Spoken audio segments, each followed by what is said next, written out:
No ar, Cartão de Visita News, o seu programa de entrevistas. Apresentação, Zacarias Pagnanelli. Apoio, Grupo TAT de Comunicação e suas plataformas.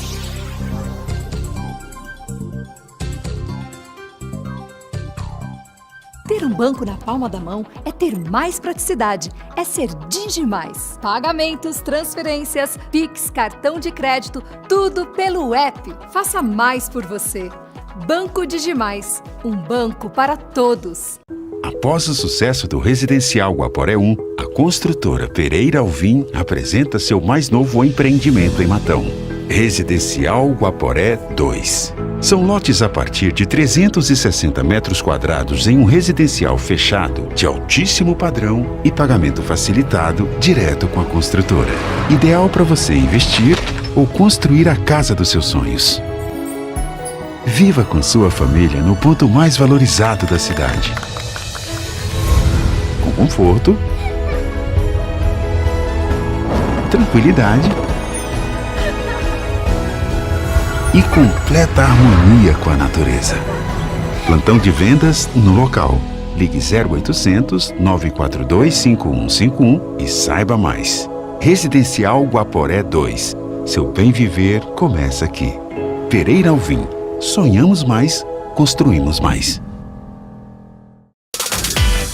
Precisa fazer mais pelo seu negócio? A Soucred Mais é o parceiro certo para ajudar as pequenas empresas. Tudo de forma rápida e simples. Quer fortalecer o caixa? Peça seu microcrédito direto pelo aplicativo. Você também pode antecipar recebíveis.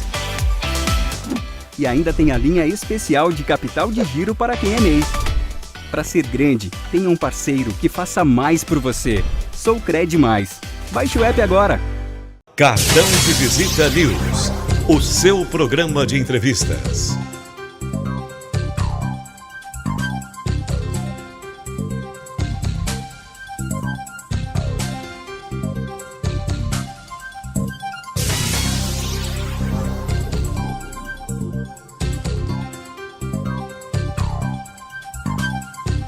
Apoio, Grupo TAT de Comunicação e suas plataformas. Cartão de Visita News, o seu programa de entrevistas. Meu amigo Zacarias, me lembrei de você e lembrei de todo o pessoal do Grupo TAT. Olha onde eu tô, é a sua cara, né? Estamos em Indianápolis, no leilão da Micon, que acontece paralelo aos treinos da Indy 500. Saindo daqui, vamos para lá, tá bom? Um abraço para vocês, para todo mundo aí do Grupo TAT de Comunicação e Cartão de Visita. Abraço. Cartão de Visita News, o seu programa de entrevistas. Apresentação, Zacarias Pagnanelli. Doutor Walter Kenji Ishida, doutor em Interesses Difusos e Coletivos pela PUC de São Paulo, mestre em Direito Processual Penal pela PUC de São Paulo, bacharel em Direito pela Faculdade de Direito da USP, graduado em Administração Pública pela Fundação Getúlio Vargas, procurador de Justiça Criminal de São Paulo, assessor do Procurador-Geral de Justiça junto ao Centro de Apoio Operacional à Execução, CAEX, e a Diretoria-Geral. Ex-professor de Direito Processual Penal da Faculdade de Direito da Universidade de Brás Cubas e da Universidade de Cruzeiro do Sul. Foi integrante da comissão organizada pela Procuradoria-Geral de Justiça para propor alterações no projeto de Código Civil. Professor de Direito Processual Penal, Direito Penal e Prática Jurídica Penal na Universidade Paulista de Direito da Infância e da Juventude da Escola Superior do Ministério Público de São Paulo. Professor convidado da Escola da Magistratura de Pernambuco, do Ministério Público do Espírito Santo, e professor do COGEAE, da PUC, Coordenação Geral de Especialização e Aperfeiçoamento e Extensão da PUC de São Paulo. Doutor, obrigado pelo prestígio por estar com a gente. Estamos retransmitindo o Grupo TAT de Comunicação, suas multiplataformas. Deixa eu só tirar aqui. A nossa entrevista estará hospedada no portal Cartão de Visita News R7, no Tô na Fama, que ficou famoso essa semana por uma entrevista com o procurador, com o presidente do Tribunal de Justiça, doutor Fernando, e no TH+, Rede Brasil e vários portais no Brasil. No YouTube, no Cartão de Visita News e na TV, Ribeirão Preto, Região e NET. Bom, primeiro que eu vou te perguntar o seguinte, eu estou lendo aqui alguma coisa que você, de Brás Cubas e de Mogi das Cruzes. O que você tem que ver com Mogi das Cruzes? Esse olhinho puxado aí, Não, eu tenho um livro, eu sou de Araçatuba também, inclusive acho que o ex-dono da Tati é de Araçatuba também. Opa, Chain Zayer. Sim, era de lá, da minha época, tinha um objetivo. É um grande cara da comunicação hoje, né? Está crescendo bastante, inclusive, esse programa faz parte da grade institucional da TV dele. Então ele da minha cidade de Araçatuba, e também tem bastante colônia japonesa lá, né? Mogi e Suzano lá, aquela região, é que eu fui professor. Comecei a minha carreira de professor acadêmica lá na Universidade de Brás Cubas, em 1995. Já faz um tempo. Dá uma olhadinha no seu áudio aí, que parece que está pipocando um pouquinho aí. Vê se você consegue, que nós estamos na TV também, vê se você consegue ver o que está acontecendo aí. O que eu ia lhe perguntar é o seguinte, antes de tudo isso, né, imagina, você, excelência, aí é procurador criminal, já passou por vários estágios, nós vamos chegar lá. Sim. Mas como é que você quis entrar nessa área do direito? Então, eu acho que eu resolvi fazer direito, que a minha ideia inicial era ser diplomata. Tá. Então eu falei assim, qual que é a carreira da diplomata? Era direito. E quando eu fiz a São Francisco, lá na USP, e aí eu comecei a me aproximar de colegas, né? Tem 2 ministros do Supremo que estão na minha classe, o Alexandre de Moraes e o ministro Toffoli também. E aí eu fui me aproximando da área criminal, muitos iam prestar concurso para MP, promotor de justiça e de juiz, amigos.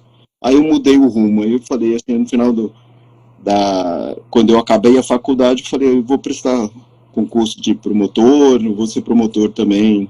Comecei a ver júri, né, aquela coisa de TV, né, também gostava, fiz muito júri, fiz mais de 200 júris na carreira.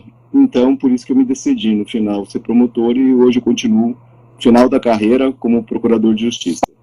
Agora, você estudou com o Alexandre de Moraes na mesma época ou não? Mesma época, mesma classe. Pô, engraçado, eu fui curador especial da Vara da Infância e Juventude há 20 anos atrás, na Vara Central de São Paulo. Sim.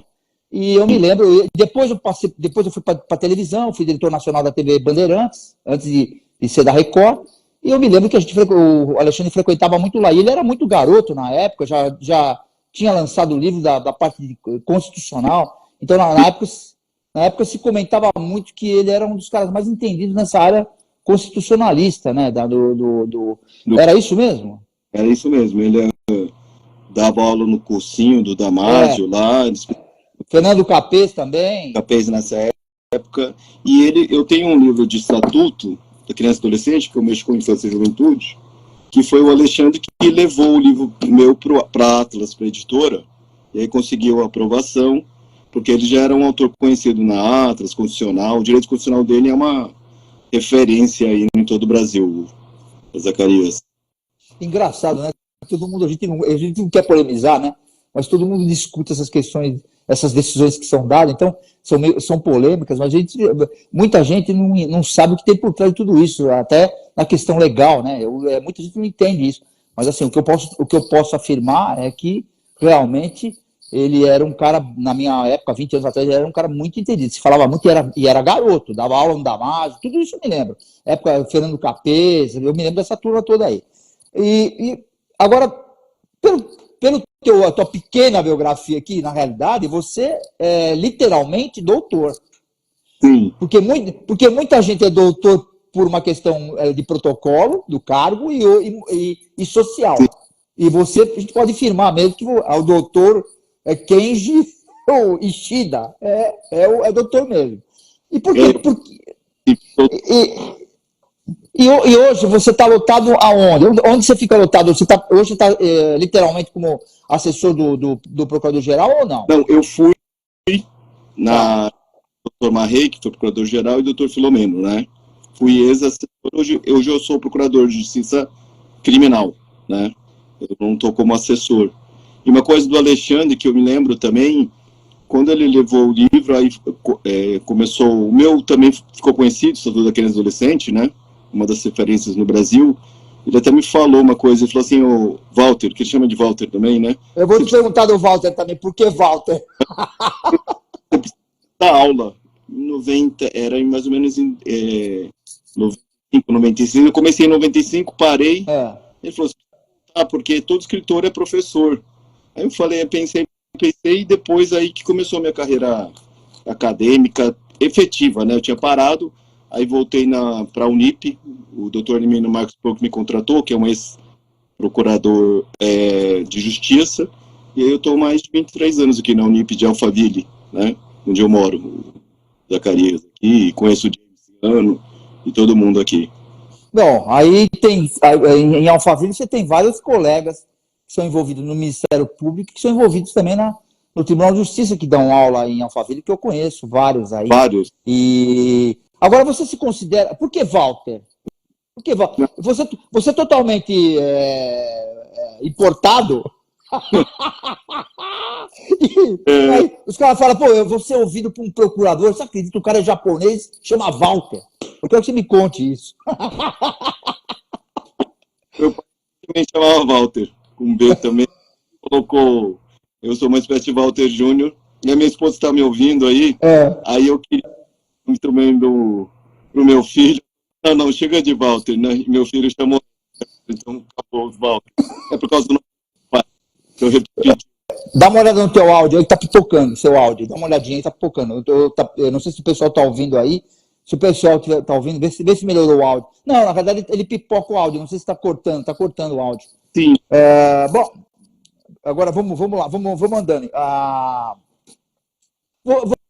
Você também deu aula, ou dá aula há muito tempo.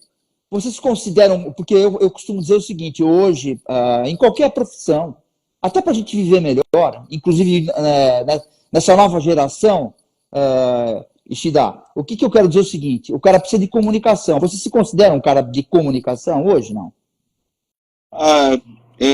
Zacarias, assim, eu até falo com minha esposa, porque em casa, eu tenho 3 irmãs, né? Eu sempre falava que falavam mais do que eu, né?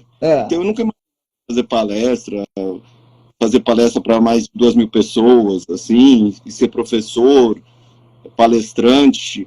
Eu nunca imaginava disso e depois eu me tornei, assim, ser professor. Nem que imaginei que ia ser professor. Eu gosto muito, assim. Tem a questão do quinto que a gente vai conversar. Vamos. Doutor ou ir virar desembargador, e eu vou continuar dando aula porque eu gosto muito, assim. Meus alunos estão assistindo também agora, né? Então é uma coisa que faz parte de mim, me rejuvenesce, né? Uma coisa que eu trouxe para coisa. E comunicador, assim, sempre a gente tem que aperfeiçoar, mas eu costumo falar assim, eu falo no público, né? Se você me pegar numa conversinha de 2, 3, eu sou mais tímido. Eu consigo falar em público, é uma coisa que eu também não entendo. Mas é engraçado, né? Não deveria, até porque você já fez júri, né? E isso também não quer dizer nada, porque também existe muita técnica para que o cara se expresse, principalmente na profissão, né? Sim. Mas é importante essa questão da comunicação, porque tem uma coisa que eu uso muito como exemplo, inclusive, até quem está nos assistindo sabe, né? Quem é da minha geração, inclusive, a turma do fundão, né? A turma do fundão, que você já viu muito, esses caras não estudavam, faziam uma bagunça na classe, chegavam fora de hora, iam embora antes, eles faltavam, e no final os caras passavam de ano, né? Ganhavam a confiança do professor, e fora isso, por incrível que pareça, ou ficavam ricos e viravam grandes profissionais, a gente não dava para entender. Aí se você começar a pesquisar, você fala, o que esses caras tinham de diferente? Eles eram de comunicação. Os caras de comunicação, eles se viram de tudo quanto é jeito. E aquela coisa, quando você pede para um, para outro, fala tal, você acaba aprendendo. Também tem um que não é mito, né? Quando você colava na escola que era moleque, você ia colar e você acabava... você nunca mais esquecia, você acabava decorando. Sim, é verdade. Acaba decorando a coisa, fazendo a cola. Né? É verdade. E para mim, assim, eu acho que fazer júri também, eu fiz muito, né? Ajudou a me voltar mais, mas assim, eu vejo assim, que mesmo conheço vários, o Janequine, são tímidos assim, mas na hora de falar assim, você não percebe, né? Eu tenho um pouco disso também, consigo expressar, talvez porque eu sei o conteúdo, né? Agora uma conversa de bar é aquela coisa solta de... Então, né, hoje o que está valendo, inclusive, na área do direito, por incrível que pareça, é o network, é o relacionamento. Isso funciona muito. Eu ia te perguntar, qual é o caso famoso que você pegou como não sei se foi como promotor ou como já procurador? Então, eu tenho alguns... Não, primeiro faz o seguinte, me conta as comarcas que você trabalhou, desde quando você iniciou a carreira. Passei em vários locais, assim, que eu sempre trabalhei muito, assim, que eu peguei em lugar super estourado de processo, né, daquele que pode mandar os processos, aí lotava a sala inteira. E eu fui para Mirandópolis, uma cidade interior perto da minha cidade, de Araçatuba. Mas eu não consegui voltar para minha cidade e dormir, porque eu dormia na minha sala de tanto serviço que tinha, né? E daí eu fui para Andradina, que é pertinho, também um pouquinho mais longe lá, né? Eu fui uma pessoa que fui longe. Fui para Andradina, a gente fala segunda antigamente, segunda em trânsito, e a terceira eu vim para São Paulo, para Poá, uma cidade perto aqui, ali na Mogi das Cruzes. Perto de Mogi, Lá, trabalhei lá, aí fiz muito júri ali, e depois vim para a capital, em 95, em Itaquera. Eu estava sempre ali perto, na Zona Leste, aqui no começo da carreira em São Paulo. E depois vim para a Promotoria Criminal Barra Funda, onde todo mundo vai, né? Os promotores. Assim, eu sou apaixonado também pela área criminal, né? Eu escrevo livro, dou aula de penal, e trabalhei muito na área criminal, mas também trabalhei na civil, mas assim, você gosta de criminal? Eu gosto muito, assim, de penal, até essas coisas de streaming. O que você assiste? O Narcos, tudo, sempre essa coisa policial, CSI, né? Eu gosto muito dessa criminal, né? Eu até tinha, assim, quando era mais novo, eu queria ser policial, delegado, né? Também tinha essa ideia, porque eu gosto de investigar diretamente coisas, né? Coisas que agora o GAECO faz mais, né? Na minha época a gente não fazia tanto investigação. Eu não sei se é meu microfone, o teu pessoal está te ouvindo direitinho aí? Que está pipocando ou não? Tá? Acho que estão ouvindo aqui. Estão ouvindo? Estão te mandando mensagem? Eu estou travando para não ficar no teu rosto. Sim. Bom, agora você teve alguma participação ou coparticipação com o GAECO das antigas ou não? Só como assessor do Procurador-Geral, aquela vez que o Blatt estava entrando, tinha um entrou Favela Naval, entrou Máfia dos Fiscais. Aí eu era... Então, nunca participei disso. Eu acho que eu sempre tive vontade de participar ativamente, de ir lá, aprender. Eu tenho essa coisa, né? Mas eu fiz mais um serviço no papel. A gente trabalha muito processualmente, né? No papel, né, Zacarias? Esse serviço do GAECO aí, que é no comecinho, e depois eu também não participei efetivamente. Eu isso, porque eu fiz um curso na Itália, de especialização, e na Itália quem manda na polícia é o Ministério Público, não sei se você sabe lá. Ele comanda as investigações, mostraram, tanto nos acertos como nos erros. Eles que escolhem, os carabineiros, eles são mandados pelo promotor, a investigação é feita pelo promotor. Eu defendo essa ideia, principalmente em alguns casos que talvez haja dificuldade da polícia investigar, o Ministério Público pode investigar de forma, não digo melhor, né, que a polícia também investiga bem, mas também eu acho que eu sou a favor da investigação pelo Ministério Público, também. Você sabe, quando eu era diretor da TV Bandeirantes, tinha uma lei que eles estavam querendo, uma PEC, alguma coisa, eles estavam querendo, já faz algum tempo isso, acho que já faz o quê? Mais de 10 anos, 15 anos, estava aquela história de querendo que o promotor não se envolvesse nisso. E, engraçado, estava fervendo naquela época a questão do Ministério Público, estava fortíssimo, né, fazendo uma limpeza com o GAECO forte e tal. E eu fui até uma das peças na época com o diretor da Bandeirantes, a gente acabou fazendo uma matéria, aí visitou a gente, que hoje é procurador também, na época, fizeram um contato comigo, o doutor, o doutor Sérgio Turra Sobrani, o Reinaldo Carneiro, quem mais? O Arthur Lemos, quem mais? O Arthur, inclusive, encontrei com ele outro dia em São Paulo, no dia que fui entrevistar o presidente do tribunal.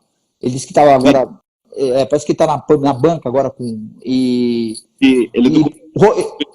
Roberto Porto, que hoje é desembargador criminal, deve ser está junto com a doutora Ivana Davi, que inclusive a doutora Ivana te curtiu aí, ela deve te conhecer bem, porque a tua época de promotor criminal na Barra Funda, ela devia ser juíza do DIPO. Exatamente. Época, sim. Então, isso que você falou, tinha muita polêmica. Porque o promotor, sabe, né, os políticos não gostam muito, porque fala que nem a mãe gosta do promotor, né? Porque a gente é o chato, né? Que investiga, que coisa, né? Então, a gente é muito adorado, assim, normalmente, né? Porque... mas o que é engraçado é o seguinte, 30% dos promotores, como você falou, 30%, até você tem amigos assim, eu tenho também amigos, eu tenho amigos juízes também, que inclusive moram em Alphaville, foram delegados de polícia. A maioria passou por esse caminho. É verdade. Eu sou amigo de delegado, viu? Eu falei de investigação pelo MP, mas também defendo a investigação pelos delegados de polícia, as dificuldades, né? Também não tenho nada contra também os policiais, os delegados, que tem muitos amigos aí. Eu vou dar minha opinião. Eu, assim, por vivência de estar vivendo com você na área institucional, essa questão de investigar, eu acho que é importante andar junto, porque depois quem... Né, porque aí o promotor vai direcionar e assim, eu sempre brinco, né?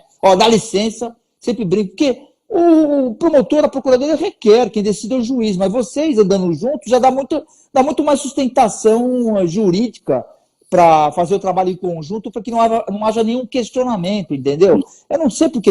eu vou falar uma coisa, briga de vaidade é a pior coisa que tem, viu? Só que perde a população, né? Se ficar polícia, judiciário, né? Eu também sou a favor também de trabalho consensual, né? Todas as partes ajudando ali, até os advogados também, tenho vários amigos advogados, né? Nunca tive problema com eles também, porque função nossa, né? Zacarias. Até quem não entenda qual a função do advogado, vou defender um estuprador, por exemplo, mas tem que defender, né? Tem que ter uma pessoa para defender, né? Ninguém pode ficar assim, sem defesa, né? Por mais absurdo que o crime seja, né? Isso está na Constituição e é feito em todos os países. O Brasil observa bem esse contraditório em ampla defesa, necessitando de todo réu ter um advogado aí, um bom advogado para defender os direitos dele. Ishida, fala um caso famoso aí que deu repercussão, que você atuou. Tem algum, não? Eu vou falar assim, a gente tem sigilo, né, assim, de contar um caso de júri, mas eu tive algum caso muito na Barra Funda, né, fiquei quase 20 anos na Barra Funda, Zacarias, e eu tinha um que me marcou muito. Eu tinha um caso de estelionato, né, que estava fazendo ouvindo as testemunhas, e tinha uma pessoa acusada de exercício ilegal de profissão de psicóloga. E ela cobrava muito caro as consultas, porque ela era das pessoas ricas, sabe? Psicóloga de referência. Eu até brinco, assim, se você quer ficar rico, você tem que ser psicólogo dos ricos, advogado dos ricos, eles vão te indicando. E ela era, até que uma vez, né, eu não vou mencionar o nome, aí um dos clientes, ela cobrava uma consulta de R$10.000, e o pessoal pagava, né? Quem pode, paga uma consulta. E um namorado pediu para a namorada que ia para Paris. É uma história assim de cinema, para ver ali. Ela falou que era formada em Sorbonne. Aí, sem querer, ela foi em Sorbonne, foi visitar a faculdade e não encontrou nenhum registro dela. Aí estranharam muito lá, e depois ela falou: bem, não tem nenhum registro dela aqui. Ela falou que deu aula lá, né? Não tem nada aqui. Aí começaram a estranhar, e essa pessoa ficou meio vítima, né? Falou: pô, será que enganou a gente e tal? E aí ele começou a descobrir, depois colocou ela ali contra a parede. Essa namorada perguntou em francês para ela, se ela é de Sorbonne, você fala francês, ela não sabia, né? E foi processado. Eu estava fazendo a audiência, e era um estelionato. Estelionato é quando você engana a pessoa e toma o dinheiro E nesse caso foi muito interessante, Zacarias, porque perguntei, tinha mais de 10 pessoas que foram vítimas, pagando um preço altíssimo. E uma pergunta que eu não queria fazer, mas eu sentia que o advogado de defesa ia fazer, para ter o estelionato, tem que ter o prejuízo, sabe? Você foi enganado, por exemplo, eu te engano, eu vendo um carro estragado para você, com motor fundido, e você tem prejuízo comigo. E no caso dessa, é um caso que eu chamo psicóloga de Sorbonne, né? Perguntaram para as vítimas se havia prejuízo. E ela falou, não, ela fez muito bem para mim, sabe? Eu curei de depressão, de ansiedade por causa dela. Aí, por causa disso, ela foi absolvida, né? Porque não teve o prejuízo. Mas o que me marcou muito é a pose, a roupa. Você sabe que a roupa marca muita gente, né, Zacarias? A gente chegar de bermuda ou com uma camisa rasgada ou com um terno bem cortado faz muita diferença. E ela tá aí, toda bem vestida, com pompa. Ela tinha cara de psicóloga chique, né? Só não tinha o diploma de psicóloga, mas fazia bem, exercia bem essa profissão, né? Um caso que marcou bastante foi um desses daqui, dessa psicóloga de Sorbonne, que foi absolvida por estelionato, né? Mas você pediu a condenação dela, não?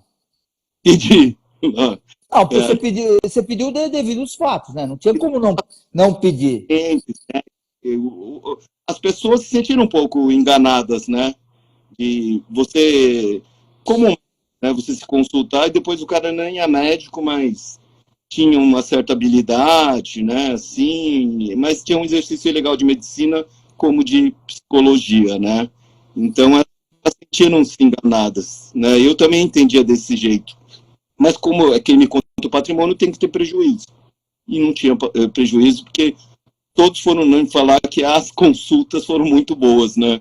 Ela podia até ser uma boa psicóloga, né? Se tivesse o diploma, né? Não é como o jornalista, que não existe, né? Ainda a faculdade, né? O diploma para ser exercido. Vamos falar um pouquinho do que você comentou no início, do livro que você lançou em 98, do ECA.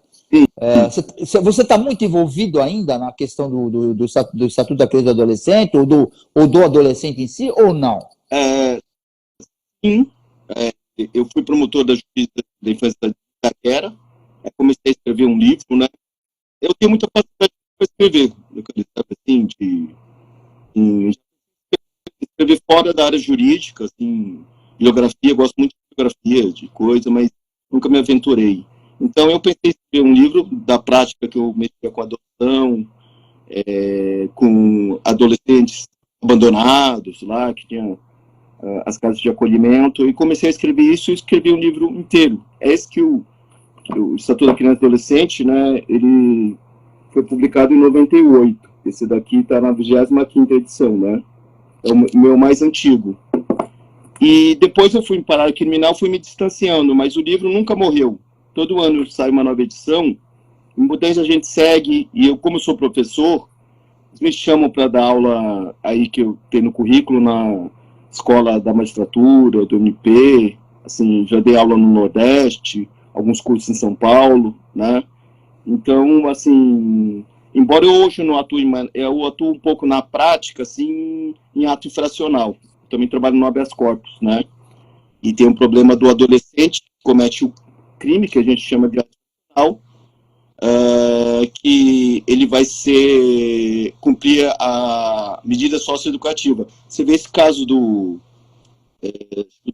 adolescente que matou os pais, né? A questão, eu trabalho bem. Eu ia lhe perguntar sobre isso. Esse caso é polêmico agora. Agora falar, não sabe se o garoto tem um problema mental, se não tem, um comportamento completamente estranho. Sim. Ele não vai sofrer pena, tem que ser maior de 18 anos, poderia pegar uma pena de 14, 20 anos, ele vai sofrer no máximo uma medida de internação de 3 anos. Mas eu tenho prática, né? Ele não fica 3 anos internado na Fundação Casa. Ele fica aproximadamente 6 meses, um ano e meio, porque eu trabalho com isso aqui no habeas corpus, eu vejo o andamento do adolescente. O adolescente é de 12 a 18 anos. Se uma criança, que a gente fala até 12 anos, 11 anos, por exemplo, cometer um homicídio, ela não vai ser internada, não tem medida, só tem medida de proteção contra ela, né? O estatuto, ele só atinge com uma punição de 12 a 18 anos, né? Não fala que é uma punição, né? É uma medida socioeducativa para tentar recuperar o adolescente para a vida em sociedade, né? Agora, Ishida, puta, esse caso específico, tem vários, tá? Sim. Mas, pô, é uma tragédia, meu, que esse menino cometeu. Sim. Meu, como é que pode, caramba, como é que pode não, por ser menor de idade, não ter uma punição mais severa? Eu não sei, será que não tem um problema de uma questão, alguma falha mental, alguma coisa? Hoje, inclusive, eu falo isso porque a imprensa estava questionando isso hoje, né? Pelo comportamento dele. Ele mesmo chamou a polícia para tirar de lá depois por um problema. Meu, que coisa absurda isso. O Zacarias até me surpreende, né? Porque na nossa época, a gente é mais antigo, né? As pessoas ou os adolescentes não tinham tanta. A gente podia ficar nervoso com o pai, que levava bronca, mas não tinha essa reação toda, né? Você pegar uma arma. E olha que arma é difícil de manusear, né?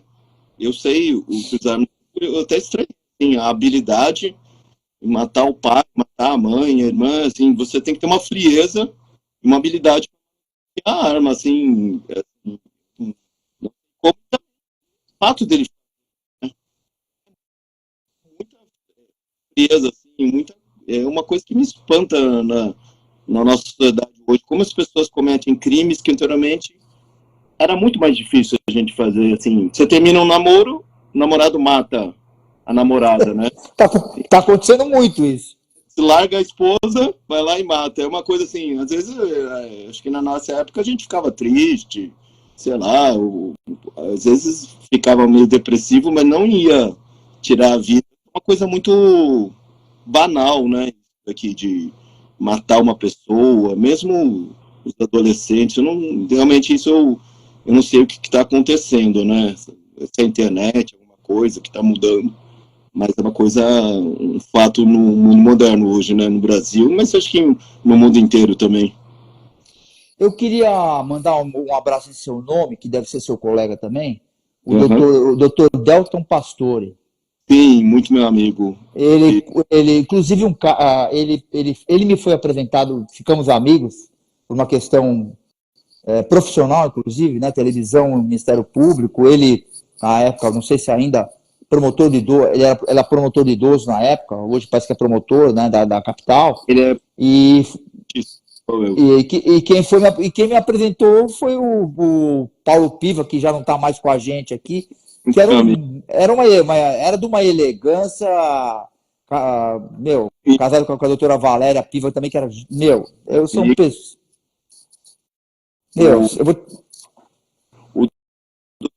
A gente trabalhou junto em Poá e nós dois éramos promotores do júri. Então, e a gente, nos casos mais apertados, a fazer junto, até ficar 10 horas da noite, meia-noite. Era uma coisa bem cansativa, cara. Assim, fazíamos 2, 3 júris por semana. E aquele dia. Você e quem? É que cortou o som. Você e quem? Eu e o Delton. Ele é um cara sensacional. Era uma coisa. Isso cria muito vínculo, né? Muito. Porque na coisa de batalhar para obter a condenação nos casos justos, né? Eu já peguei casos também que eu posso até. Estou falando de casos que a mulher apanhava do marido toda hora, e na hora que ele foi atacar ela estava com uma faca de cozinha e se defendeu. E ela foi para o júri. E aí eu falei, nesse caso não tem como eu pedir condenação de uma dona de casa que foi se defender das agressões do marido. E pedir a absolvição por legítima defesa, né? Então, o promotor de justiça não é só para pedir a condenação de qualquer caso. Você não é só criou-se um estigma da profissão, só acusação, só acusar. Não, o cara tem que ter habilidade de ter o bom senso e falar, não, eu acho que tem sentido isso. Isso dá uma sustentação para o juiz também na hora de decidir. Sim. A gente tem que ter essa consciência que nós estamos fala fiscal da lei também. A gente tem que lutar pela justiça também. Acho que tem muito filme americano, né? Que promotor que vai atrás toda hora, que é condenado todo. Você é da época do xerife, porque por isso que surgiu a polêmica Ministério Público e Polícia, porque naquela época, 20 anos atrás, os caras, a promotoria, o GAECO virou o xerife da lei. Era assim a história que surgia no meio. E era assim, ligava assim, Zaca, ele põe na televisão, põe o pé na porta, pum, já entrava, nego vinha, já mandava prender. Era coisa de filme profissional, né? Tiveram vários casos que eu trabalhei na época como na área institucional, pondo os jornalistas certos para trabalhar, que o Blatt trabalhou, o Zé Reinaldo Carneiro, o Dalpós trabalhou. Fizemos muita operação, porque você tinha que pôr o nego, né, para ajudar, para divulgar, para dar sustentação, para a imprensa, dar uma satisfação para a sociedade, né? Então, me procuravam muito por causa disso. E no gancho, o Dalpós, salvo engano, ele pegou o caso do Abdel Maci, né? Foi. Na época eu era diretor nacional da TV Record, pra você ter uma ideia, e a Record colocou um jornalista, ficou 3 anos andando atrás dele, para no momento certo fazer a prisão, e só prenderam porque ele estava com documento falso no Paraguai, senão não ia prender.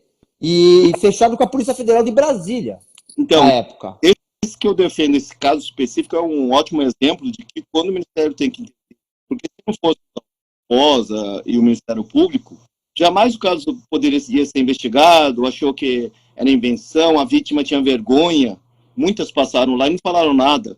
E depois que começou a explodir, como o do João de Deus, elas ficaram mais encorajadas, e era um absurdo, né, acontecer isso e não acontecer nada, porque hoje, assim, do Ministério Público, o Zacarias sabe, assim, eu sou muito poderoso, eu sou muito rico, e não vai acontecer nada comigo. Essa coisa não pode perdurar, assim. Então, assim, todo mundo é igual perante a lei, né? Não é só no papel. Então, eu acho que esse Ministério Público nosso, principalmente de São Paulo, e de todo o país, consegue dar um alento de que, assim, tem até um filme que tem isso ali, é para todos, né? Não é só para as pessoas mais humildes, mas uma pessoa do porte do Abdel Maci conhecia todo mundo, mas que fez alguma coisa errada, um estupro de vulnerável, ele pode também ser condenado, né? Eu acho que isso é o grande papel do Ministério Público, né? De alguns casos que você acha que nunca vão ser pegos, de a pessoa não se sentir impune, né? Eu acho que isso há muitos anos atrás acontecia muito. O Ministério Público de São Paulo, ele conseguiu reverter isso um pouco, essa ideia de que a lei também atinge uma pessoa muito rica, um empresário muito rico, um político muito poderoso também, né? Pouco a pouco, né, está ocorrendo essa desmistificação, assim, e estamos conseguindo atingir também todos criminalmente. Essa função do Ministério Público é muito importante em alguns casos. Ishida, você é da época, ou da mesma geração, talvez, do Mário, do nosso secretário de Justiça hoje, meu Deus, o Mário Charrubo? Você é da época? Ele é um pouquinho mais velho, eu estou fazendo 56, Charrubo fez 60, agora eu fiz 61, mas eu fui da banca de concurso agora, né? Eu tive muita proximidade, eu tenho que mandar um abraço se ele tiver. Você também está com o Sérgio Turra sobrando ou não? Eu conheço o Sérgio Turra também, depois da outra banca foi ele, né? Sensacional também, um cara sensacional. Sabe o que eu acho legal na promotoria, na procuradoria, né? Porque, na verdade, vocês são os intermediários aí, mas que fazem a coisa acontecer. Alguns, né? Eu vou dizer alguns, são todos, que tem uns aí que ficam low profile, não quer falar com a imprensa, não quer ter amizade, não quer não sei o quê, mas tem uns que tem uma habilidade de você querer contar a história pro cara e o cara começar a refletir, pensar diferente. Eu falo isso muito para juiz aqui. Doutora, às vezes é bom só falar. Você pergunta, só atende a parte, o advogado, né? Eu falo, quando fala parte, é advogado da parte, claro. Aí ele fala, não, é porque para você ter uma convicção mais apurada, o cara vai explicar, porque às vezes você está lendo, é que nem você ler um livro, ou você assistir um filme 3, 4 vezes. Eu já assisti. Bom, você gosta de filme de crime? O Protetor 3. Eu já assisti 4 vezes o filme. Cada vez que eu assisto, eu vejo uma interpretação diferente. E ler o livro é a mesma coisa. Eu acho que no caso da profissão de vocês conversando do que está no papel e o cara te explicando tecnicamente, eu acho que apura a convicção de vocês numa decisão. Com certeza. Eu acho que tem que ouvir todo mundo. Todo mundo tem que ouvir a parte, atender o advogado. Eu sempre sou dessa linha. E até que ele pode trazer um substrato. Eu estou pensando até num caso, mas é um pouco diferente. Quando a gente não quer processar, a gente arquiva o inquérito policial. E agora mudou a sistemática, Zacarias. O promotor arquiva, mas ele tem que notificar a vítima. Por exemplo, a mulher apanhou do marido, ele acha que não tem muita prova, está confusa, arquiva. Ele chama a mulher. E a mulher, a vítima, ela é notificada e fala assim, não, eu não concordo com esse arquivamento. E às vezes ela traz, porque não foi juntado no inquérito, os elementos que ela apanhou. Aí muda todo o cenário, e aí tem essa versão que o promotor inicialmente não tinha. Eu acho que isso não tem prova. Um falou que... Porque assim, a mulher fala que apanhou e o marido fala que não bateu, né? Fica uma palavra dela com a outra. Agora um vídeo, um print, alguma coisa. Hoje, todo mundo fala pela internet, né? Beleza, assim... Toda a prova que é documental aqui, que a gente coloca no WhatsApp... Não dá para você negar, né? Se você ameaça pelo WhatsApp, não tem como você falar que não foi você, uma coisa, o WhatsApp, o áudio, hoje tem uma prova tecnológica, né? Muito maior do que eu, de 32 anos atrás, que a gente só tinha a palavra do um contra o outro. Hoje a prova é mais sofisticada e perfeita, assim, câmera de vídeo, agora... Temos da captação ambiental, que o Brasil está começando a engatear. Não sei se você sabe, aquela do filme Gosto de Policial, o Doni Brasco, que ele andava com uma coisa. Isso está autorizado hoje no Brasil, desde que o juiz autorize e tal.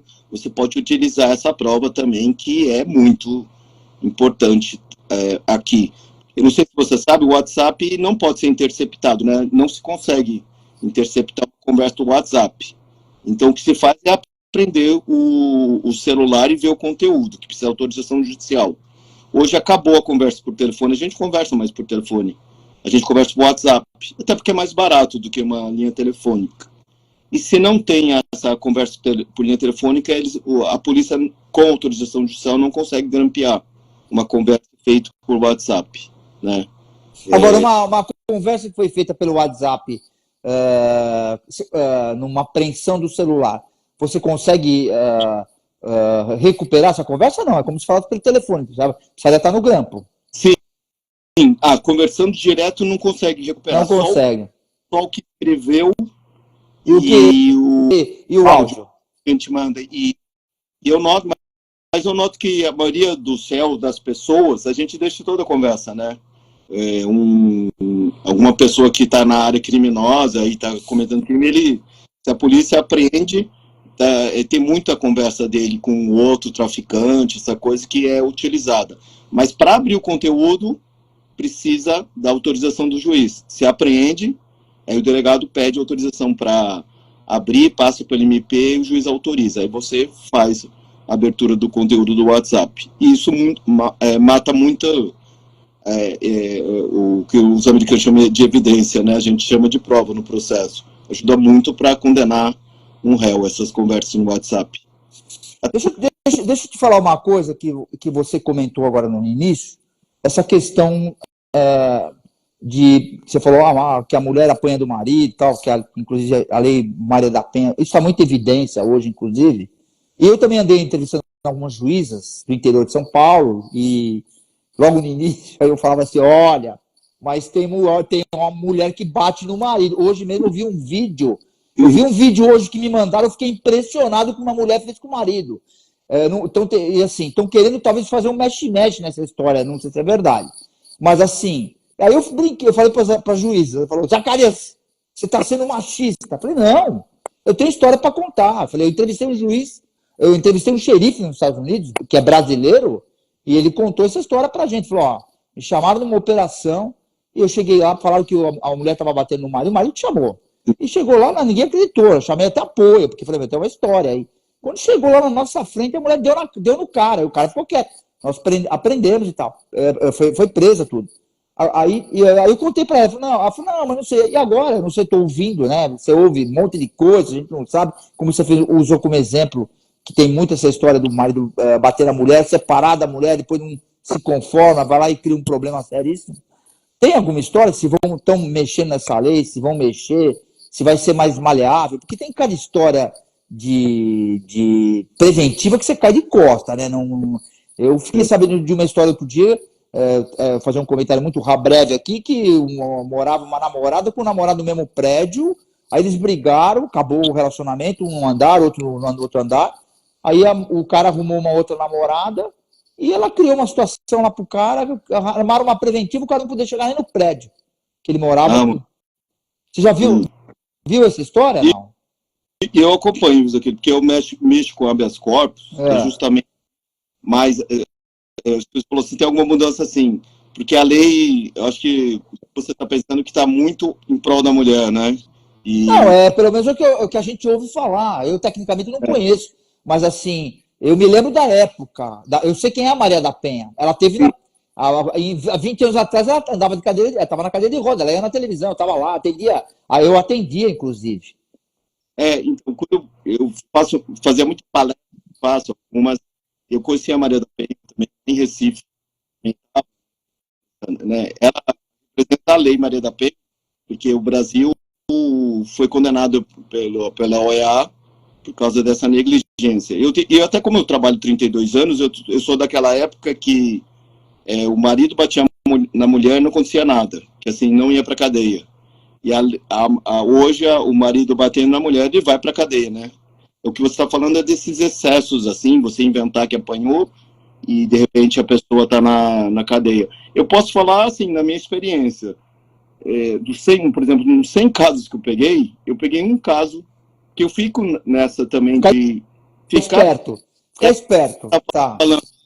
Analisando as evidências, peguei um caso que a mulher inventou, no meu sentir, né? Que também a gente não tem 100% de chance de que ela estava inventando o caso, justamente isso que você falou, para prejudicar e até prender. Mas 90% a 95% do que eu peguei a mulherada apanha. E eu peguei um caso até meio escabroso, né, assim, casos que ele pegou o martelo e colocou assim, a chave de fenda na cabeça dela. É uma coisa de filme de terror, né, que eu vi assim. Então, a maioria desses casos são verdadeiros. Eu posso falar também o caso de estupro também. 32 anos que eu faço de acusação de estupro, aparecer em apelação. Nunca peguei um caso que a vítima tinha inventado o estupro. E tem muito estupro de menina, né? É uma coisa horrível disso. De 5, 10, 15 anos, assim, que são estupradas, até por vizinhos. E isso, infelizmente, é uma coisa muito comum que eu vi na prática. Eu nunca peguei um caso que eu achasse que era mentira, que a pessoa estuprada estava inventando a história, né? Em todos os casos que eu vi, era verdadeira a versão. Você sabe que é feito até uma audiência com psicólogo, para ver se tem alguma mentira. É muito bem feito essa parte. Então, isso, realmente, eu nunca peguei, mas é possível alguém por vingança falar que foi estuprada, né? Mas nunca me deparei em 32 anos de Ministério Público disso, assim. É uma coisa que eu também fico analisando muito. Porque, assim, se a pessoa está mentindo ou não, porque é uma coisa muito forte, né?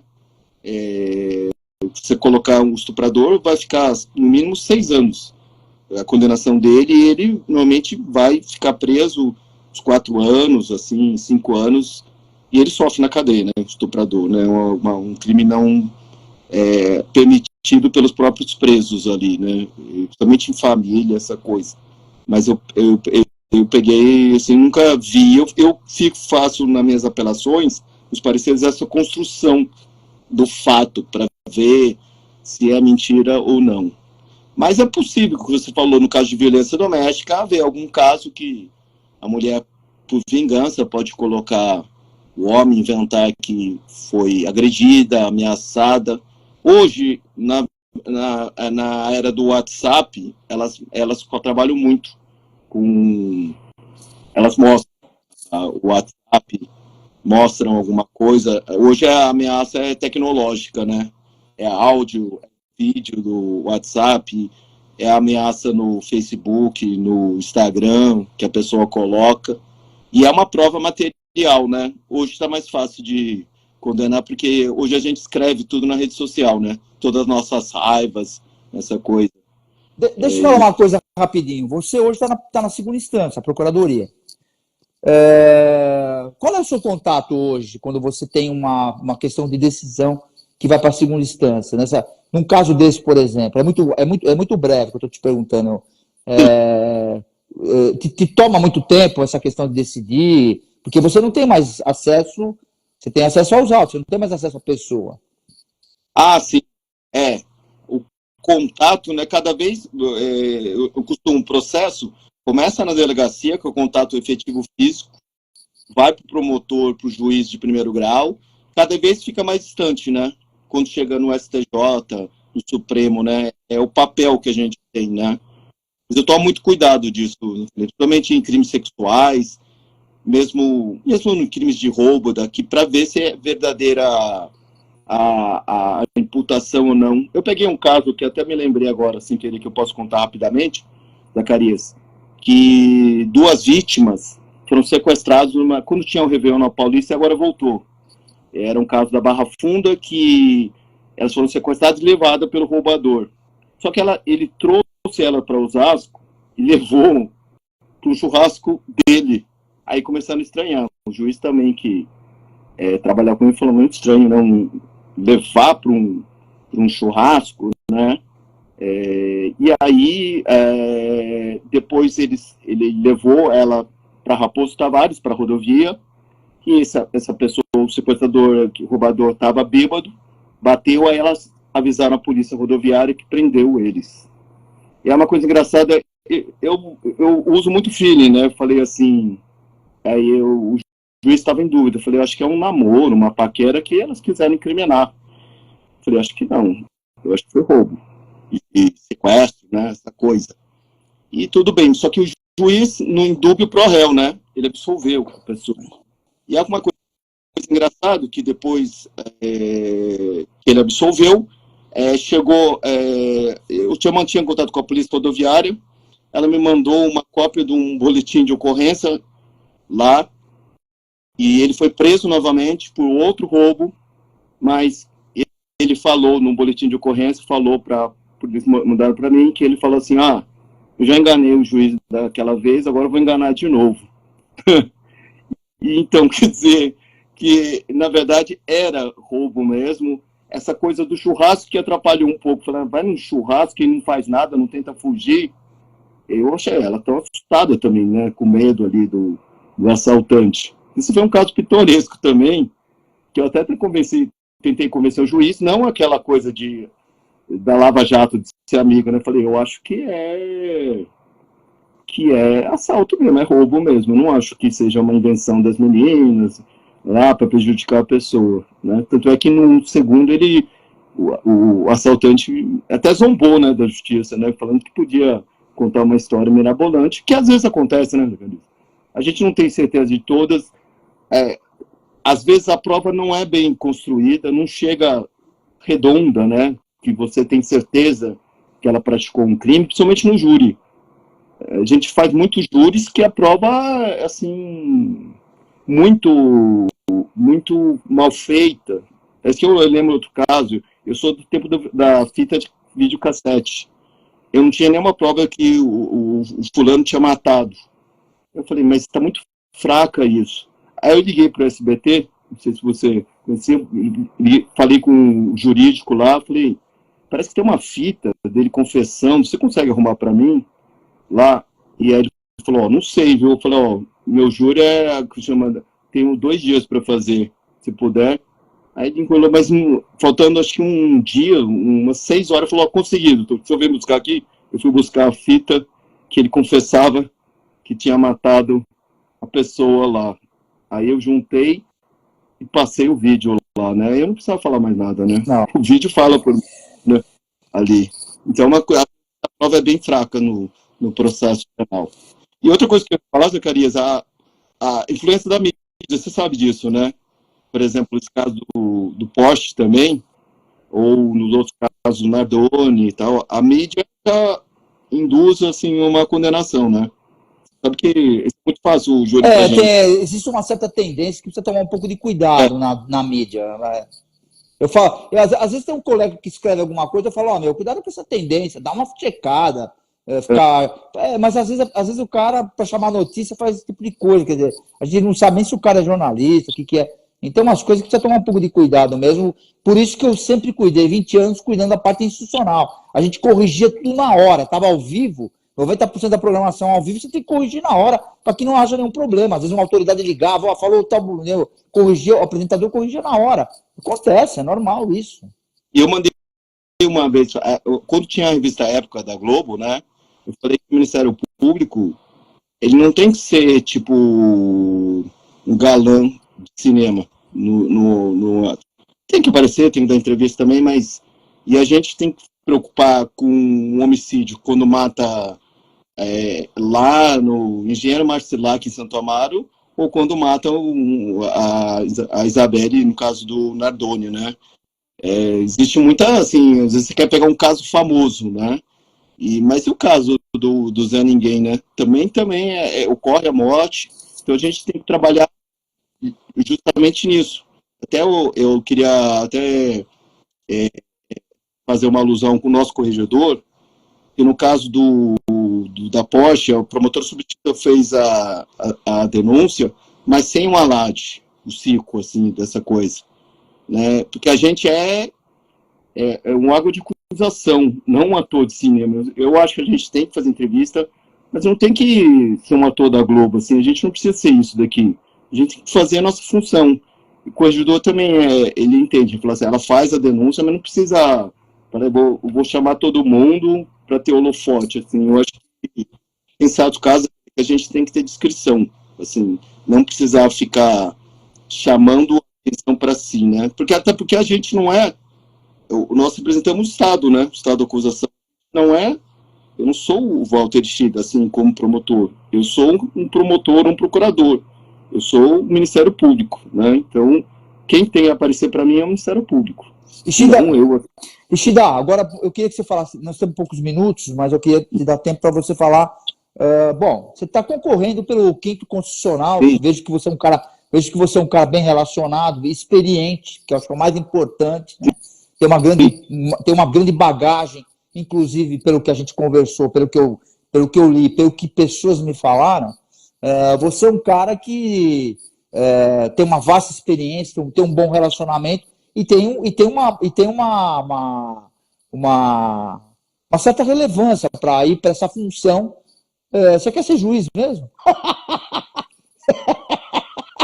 Tem certeza disso? Eles me perguntam lá quando uma sabatina, meu desembargador, por que você quer ser juiz, né? Eu fiz a função de acusar, faço parecer, que é parecido com a decisão do desembargador, só que eu não decido, né? Quem decide é o desembargador. Então, eu acho uma função muito parecida nossa com a do desembargador, que vai fazer o acordo, são 3, né?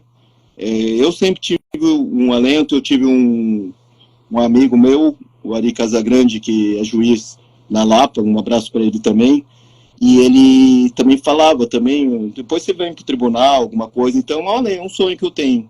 Assim, eu acho que se a gente parar de sonhar, assim, não tem... Você tem um amigo que é japonês, andava garoto, quando era adolescente, andava muito ainda esquece até hoje, de skate. Eu entrevistei ele e ele era promotor público, desembargador na Justiça Militar, foi presidente do Tribunal Militar também, chegou a ser. Possível, Ian. Ele é gente finíssima também, uma figura. Falando da pergunta, eu tive com ele outro dia, que teve a posse do presidente da Justiça Militar, e eu falei para ele, doutor, você está andando de skate ainda? Ele dá risada. Aliás, não tem muito japonês nessa... Tem algum japonês desembargador? Eu acho que eu não conheço. O Shimura. Shimura? Eu também, né? Porque tem poucos também, né? Falar, japonês, quando faz um negócio, faz perfeito, hein? Porque, nós somos poucos no direito, né, Zacarias? Também. Mas eu acho que é porque, realmente, eu acho que não... eu acho que até a competência pode ser... mas eu acho que talvez é isso que a gente conversou no início. Sim. É a questão da comunicação. O japonês é um cara muito reservado. Mas isso está mudando. Você vê um japonês no microfone toda hora, mas você que é um cara que fez júri, o cara era para estar. O Silvio é um cara totalmente fora da curva. Totalmente, né? Totalmente, um cara totalmente desenvolto, simpático, ele conversa com você, ele quer dar entrevista, ele gosta de contar da vida dele, da parte da profissão. Então, assim, por isso que eu falo que eu conheço bem ele. Eu entrevistei 2 vezes no Cartão de Visita na Record News, no programa que... o Cartão de Visita ficou 12 anos na Record News, na Record Internacional. Esse programa ficou... Ele foi lá dar entrevista para mim, inclusive, e é por isso que a gente pegou o que eu achei... porque, assim, quando você faz uma entrevista assim como nós estamos fazendo agora, que você é uma autoridade, doutor, né, e aquela coisa da formalidade, porque o excelência, não sei o quê... imagina, não tem sentido, tem em algum momento... isso para mim o Zacarias, falo por mim, é uma quebra de paradigma. Tem que não estou dizendo na questão no ambiente de trabalho, é diferente. Aí existe a questão do protocolo, que é diferente. Mas isso ajuda para conhecer quem é você realmente. Porque fala, o cara para chegar em você, como você para chegar no desembargador, doutor, não sei, fica aquela formalidade, o cara no íntimo não sabe quem você é. Só vai saber quem você é na hora de fumar charuto. É verdade. Não é? Eu acho. Charuto, é verdade. E agora tem os coreanos, né, nos doramas, que eles soltam também filmes. Então, os orientais estão soltando mais agora. E agora, vem cá, você acha, pergunto, pelo que eu vejo, né, eu acho que é uma grande causa, tal, acho que tem todo sentido você tá lá na magistratura, tal. E você acha que tem chance, Shida? A gente tem que batalhar, né? Eles gostam de uma... Não é a primeira vez que eu tô, no ano passado eu também... Eles gostam de ver que você tá sempre tentando e mostra que você é persistente, tem resiliência, eles querem, assim, essa parte. Eu converso com bastante, que quem decide agora é o órgão especial, são 25 desembargadores. Eles querem isso, experiência também, né? Eu já tenho 32 anos de carreira, né? Então, também, mas tem outros 5 também, tem um ótimo currículo também, a briga vai ser forte ali no tribunal, e no final, o tribunal vota em 3, e o governador escolhe 1. Tem um lado político também do governador do estado escolher, o governador Tarcísio é que vai escolher entre os 3, então ainda tem uma caminhada ainda. Você vai chegar Você vai chegar nele, Shida, ou não? Se for escolhido na lista tríplice, tem que conversar, né? E apresentar, mostrar que suas qualidades, né? O que você tem para oferecer, né? Para ele ter uma escolha consciente. Então, tem muita política nessa parte.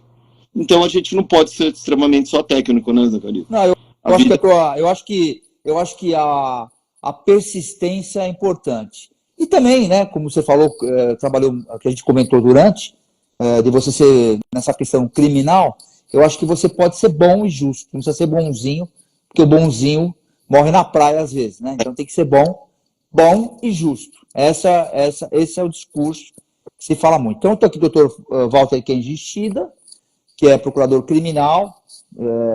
Eu queria agradecer a tua elegância, viu, Shida, por estar fortalecendo esse conteúdo. Quem vai ficar feliz aí também, até sabendo que você é de Araçatuba, o Shain Zay, que ele adora aquela cidade lá, ele é o presidente do grupo, é muito ligado na educação hoje.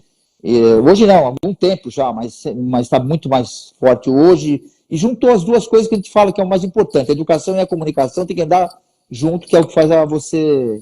Eu vou te fazer a última pergunta e vou encerrar literalmente. Sim. E talvez em algum momento a gente faça, se der tempo, a gente faça alguma presencial também, uma entrevista presencial. Eu queria que o Dr. Walter Kenji Shida me dissesse para que você entrega o seu cartão de visita. Para Sem dúvida. Para minha esposa, ela foi muito importante na vida, que ela está assistindo aqui. A gente está com quase 25 anos de casado, né? Ela sabe das dificuldades e tudo o que está acontecendo na vida, né? Então, se eu conseguir também ir para o tribunal... Qual é o nome dela, Shida? Rose. Tá. Rose. Então, o cartão vai para ela, tá? Me ajudou muito, nos nossos 2 filhos e tal. Então, família é uma coisa muito importante na nossa vida, porque ela que é o sustentáculo nos momentos bons e principalmente nos momentos ruins, né, Zacarias? Então, isso é muito importante para mim. Bom, então eu quero mandar um abraço para você, para o pessoal que te indicou, James, toda aquela turma lá que indicou você, que você e espero que você tenha sorte. E você comenta com eles, olha, eu enxergo muito mais do que vocês possam imaginar, porque esse olhinho meu aqui, ele fica focando o tempo todo, eu enxergo mais que os outros. Falou, Shida. Obrigado aí, Pedro. Sinta-se abraçado aí, em algum momento estaremos juntos, tá bom? Boa sorte para você. Um abraço para a família toda aí. Muito obrigado pelo conteúdo, tá? Um abraço. Tchau, tchau, querido. Cartão de Visita News, o seu programa de entrevistas. Ter um banco na palma da mão é ter mais praticidade, é ser Digimais. Pagamentos, transferências, Pix, cartão de crédito, tudo pelo app. Faça mais por você. Banco Digimais, um banco para todos. Após o sucesso do Residencial Guaporé 1, a construtora Pereira Alvim apresenta seu mais novo empreendimento em Matão. Residencial Guaporé 2. São lotes a partir de 360 metros quadrados em um residencial fechado, de altíssimo padrão e pagamento facilitado direto com a construtora. Ideal para você investir ou construir a casa dos seus sonhos. Viva com sua família no ponto mais valorizado da cidade. Com conforto, tranquilidade e completa harmonia com a natureza. Plantão de vendas no local. Ligue 0800 942 5151 e saiba mais. Residencial Guaporé 2. Seu bem viver começa aqui. Pereira Alvim. Sonhamos mais, construímos mais. Precisa fazer mais pelo seu negócio? A Soucred Mais é o parceiro certo para ajudar as pequenas empresas. Tudo de forma rápida e simples. Quer fortalecer o caixa? Peça seu microcrédito direto pelo aplicativo.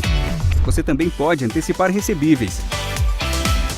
E ainda tem a linha especial de capital de giro para quem é MEI. Para ser grande, tenha um parceiro que faça mais por você. Soucred Mais. Baixe o app agora. Cartão de Visita News, o seu programa de entrevistas. Apoio Grupo Tati de Comunicação e suas plataformas.